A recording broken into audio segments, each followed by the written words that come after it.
Alright, hello everyone. I'm going to be demoing my my cloud artifact called Game Games.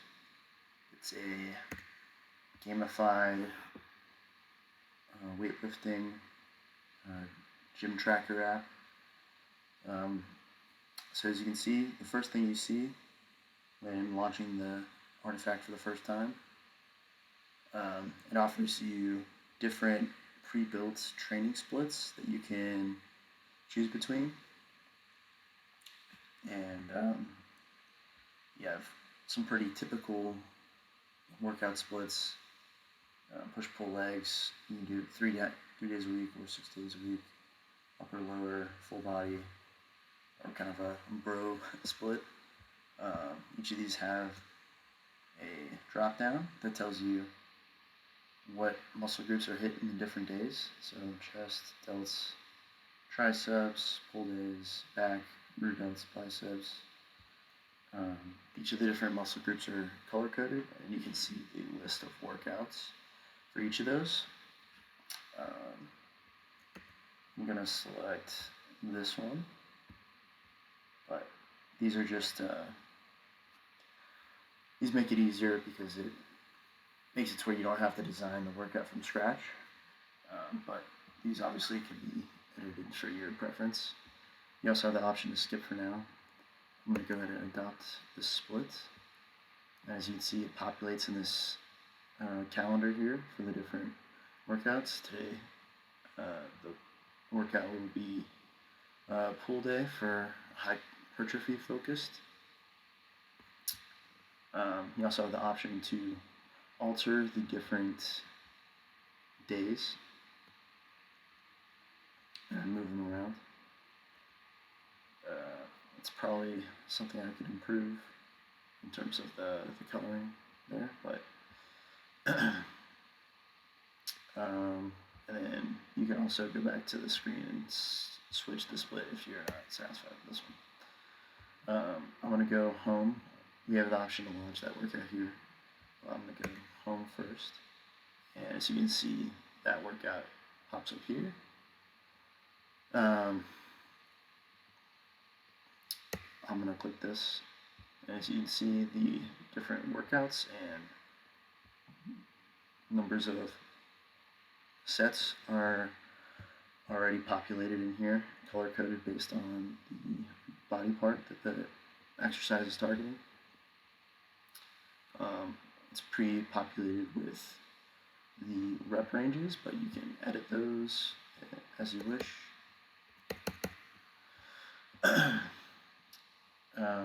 You also have the ability to add a rest timer. So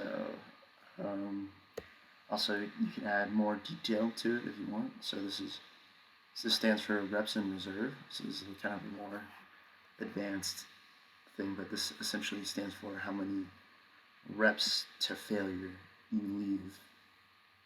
So for example, if you have 1 rep in reserve, you would, if the max number of reps you could do would be 10, you would only do 9 in this instance.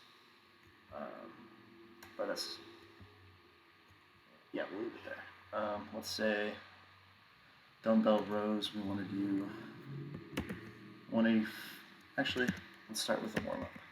So cool feature here is you can change it to warm-up,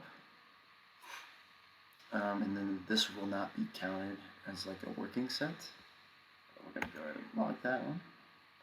And now we're going to have this be our first working set. So we're going to do 185 for, let's say, 8.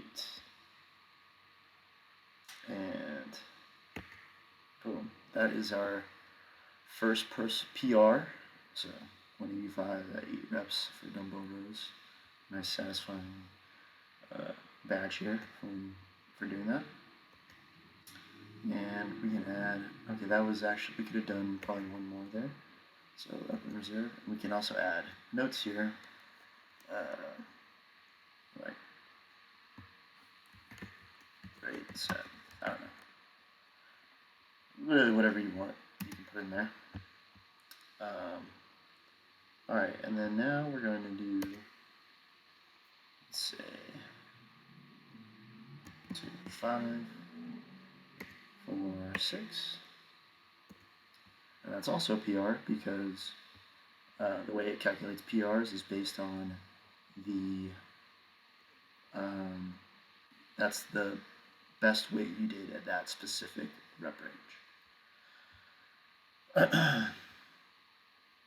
Now we can do similar work for these. Good job.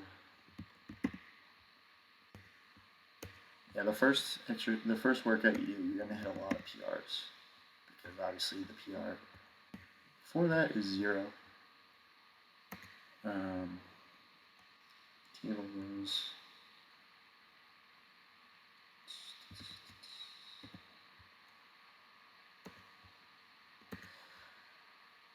Okay.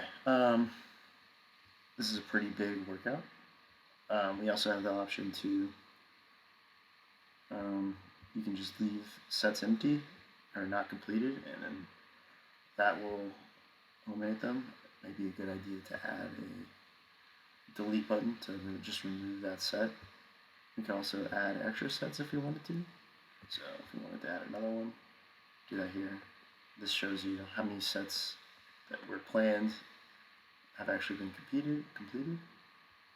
Oh, did I say 1,000? That's it. That's a lot of weight. Let's actually beat that one. Might need to add it. I'm not sure if that registered or not. There's also, you can increment by 0.25s or by 5s. Makes it easier to add slight amounts of weight. Cool. And there's also a feature that it will, when you add a set, it will reference the previous set, so you don't have to start from 0 and add 130. Okay, we're gonna just complete workout because there's a lot of workouts here. And it gives you a summary of the total of all the sets that you did. You have the weights by reps, which is what is used to calculate the total volume. It also tells you the duration of the workout and how many sets and the exercise or the muscle groups worked, and it tells you how much experience you earned for that workout. Cool. And we got a achievement badge. I'll go to that in just. Actually, I'll go to that right now. So, recent badges earned. I think something that I probably should add is what that was for. I guess once you earn it, it doesn't really tell you why you earned it, but essentially this is your first workout badge, and this is the first time you hit PR. So there are badges for different areas, so consistency, progress, muscle groups, and milestones. These are for what level you're at. These are for hitting sort of relevant weight ranges for the different exercises. It tells you what percent of badges you have and what level you're in. Let's go back to the home page here.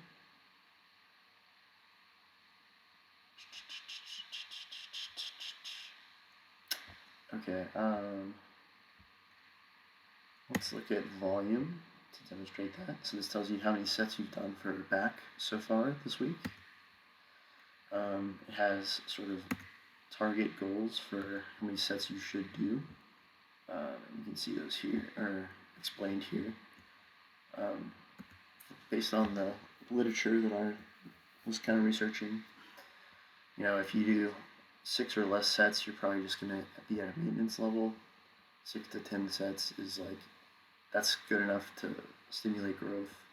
10 to 20 sets is probably the optimal range, and then anything 15 to 25 is probably going to be too much, and you're inhibiting your ability to adequately recover between workouts. If you can get over,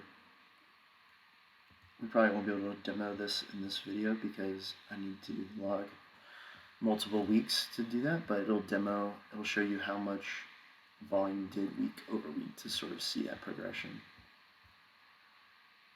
And we can also do it by weight. So sets and weight, you can filter by weeks, time. We did 600 or 6.4K in this week, and then I'm also going to show you the PRs. So this is a list of PRs. So here is, we only did between 6 and 8 reps for dumbbell rows, but it shows you, oh, I didn't even realize this was dumbbell. This is probably a lot of weight. Not really realistic, probably, but it shows you how much weight you're doing at each rep range. So for 6, 205, and then 8 is 185. But you can also see it in this sort of grid layout, and it tells you when you achieve those in which workout.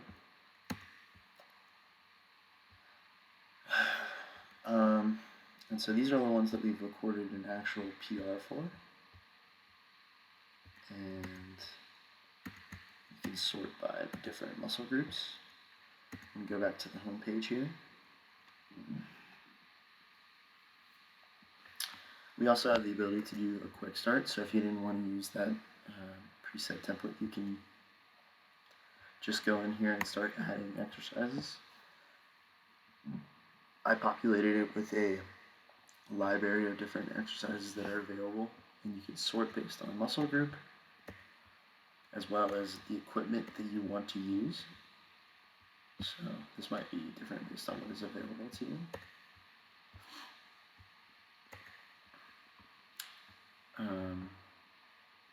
Let's go back to back, which is the one we did. And you see it's pre-populated with the previous instance of that exercise. So we're going to go ahead and mark that. Let's just do +5 for each of these, even though these are kind of unrealistic. So boom, we did that. Got another PR, that's awesome. And let's just go ahead and mark this as complete for this workout. Alright, awesome. We just leveled up for the first time.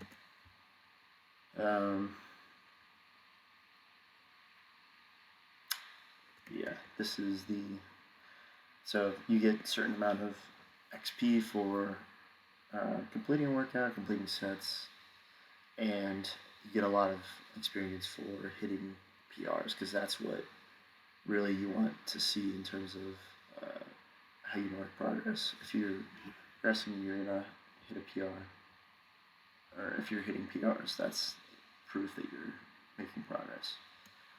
You can see the recent workouts that we did, and I'm gonna go to the volume page now. Actually, no, I'm going to go to, there's something else that I wanted to show. Maybe not.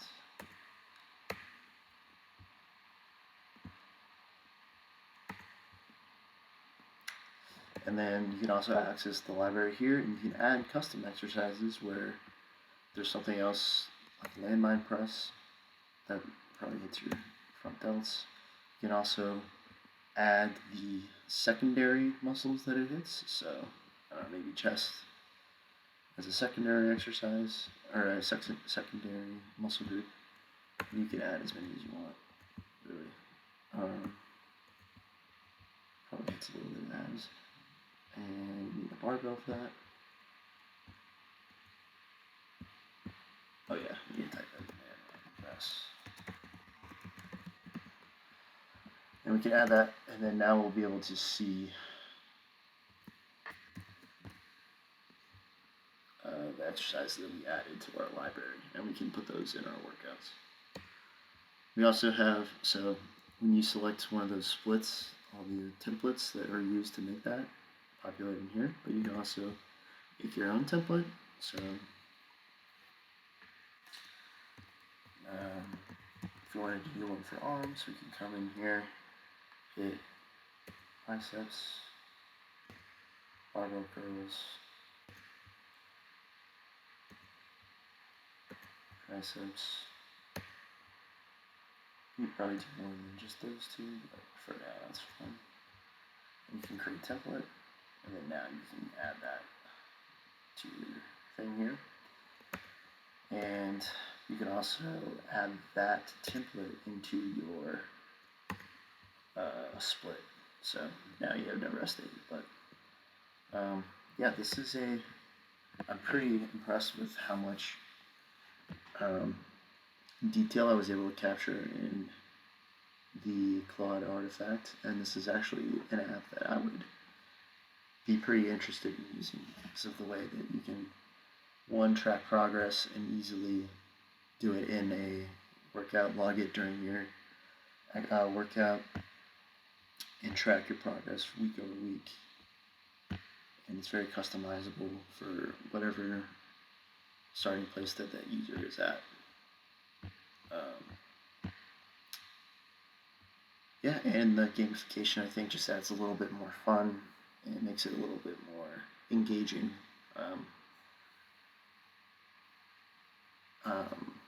You know, I actually think this would be a pretty successful app if I were to add it to, or launch it as an app. I mean, there's some more features that I could add, but you probably need to. I think we pretty much maximize the amount of capability that you can get in a single Claude artifact. We're already at over 4,000 lines of code, but yeah, thank you guys for watching. I'm already a lot farther than, a lot longer of a video than I was expecting, but yeah, thank you guys for watching. Hope you enjoyed.